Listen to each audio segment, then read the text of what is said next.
Tuluyan ng tinuldukan ng partnership ng ABS-CBN at TV5 kahit pa umano'y nais ng TV5 na ipagpatuloy ang pag-ere ng ilang kapamilya program gaya ng FPJ Batang Quiapo at ASAP.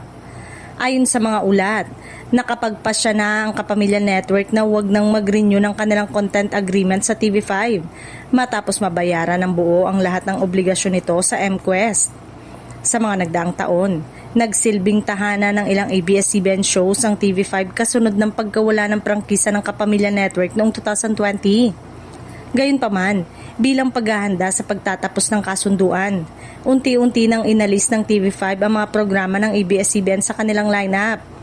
Ito ay hudyat ng formal na pagtatapos ng kanilang partnership.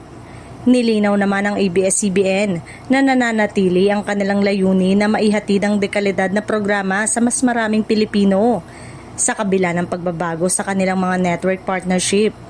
Patuloy umano ang paghahanap ng Kapamilya Network ng mga alternatibong plataporma upang mas mapalawak ang kanilang audience.